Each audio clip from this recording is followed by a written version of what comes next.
विधानसभा चंबारी पाइमानी यागुलो हास्तेनि जुदा जुदा थायो पार्टी मुंग्रकनो नायकलना बागै फासालो कांग्रेसनि सेन्ट्रलनि इंगै गासा बदल फाइसक फाइका आगरतलाओ कक्तमा सालनै रमै बरक हास्तेनि जुदा जुदा थायो थांगै पार्टी मुंग थाय रकनो नायकलनाय। Video report Jumui TV. Election जीते हैं और जो यहाँ पर वायलेंस हुआ है और जिस तरह अपोजिशन को, विपक्ष को, उनके लोगों को, वोटर्स को, सीपीएम के वोटर को, कांग्रेस के वोटर को, जो भी भाजपा के साथ नहीं है उनके साथ कई घरों को लूटा गया, जलाया गया। हम एक डेलीगेशन लेकर आए हैं जिसमें कांग्रेस और सीपीएम के सारे एमपी है, एमएलएज है, यहाँ पे सीएलपी वगैरह है, अध्यक्ष है, इंचार्ज है। हम सब उनके घर जाएंगे और उनको ये एहसास दिलाएंगे जितनी भी ये गुंडागर्दी करे लेकिन हम उनके साथ खड़े हैं मजबूती के साथ। कितना दिन अब घूमेगा और कहाँ जाएगा? देखिए आज हम लोग की पूरी लिस्ट बनी है, वो आपको मुहैया कराएंगे।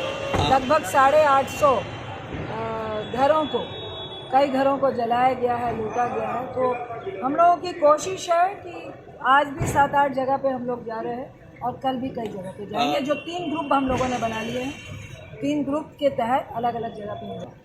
देखिए 6 सांसद आए हैं सीपीएम के, 2 सांसद हम लोग कांग्रेस से हैं और बाकी यहाँ के जो लोकल एमएलएज है, डीसीसी है, अध्यक्ष है, वो 3 ग्रुप में जाए। चुनाव के बाद ये जो रिजल्ट आया है कांग्रेस और सीपीएम का, क्या कहेंगे इसके विषय में? देखिए चुनाव में हार जीत होती रहती है, लेकिन आज से पहले कभी भी जो डिक्टेटरशिप है, जिस तरह से चुनाव जब से भाजपा है वो लड़ती है और जिस तरह की डिक्टेटरशिप दिखाती है, वो लोकतांत्रिक देश में किसी को भी बर्दाश्त के काबिल नहीं है।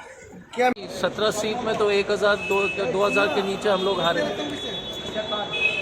और मैं तो हमेशा कहता हूं कि पैसे के बल पर, पुलिस के बल पर 17 सीट जो है, 17 सीट में अलायंस का जो है 2000 के नीचे 61, देखो 61% त्रिपुरा के जनता ने बीजेपी के खिलाफ वोट डाला है। बीजेपी और उसके अलायंस सब मिला के सिर्फ 39% है। इसका मतलब है कि त्रिपुरा के जो 60 से ऊपर प्रतिशत लोग जो बीजेपी को नहीं चाहते हैं। बीजेपी अभी जीतने के लिए बोल रहे हैं, लेकिन अगर मेजॉरिटी जो त्रिपुरा का जनता जो है बीजेपी को नहीं चाह रही थी, अब कुछ लोग को खड़ा करके कांग्रेस और लेफ्ट को जो कमज़ोर करने का कोशिश किया, ये पॉलिटिक्स है। पर पब्लिक नहीं चाह रही थी, ये सच्चाई है। अब ये पार्ट ऑफ लाइफ है। Thank you.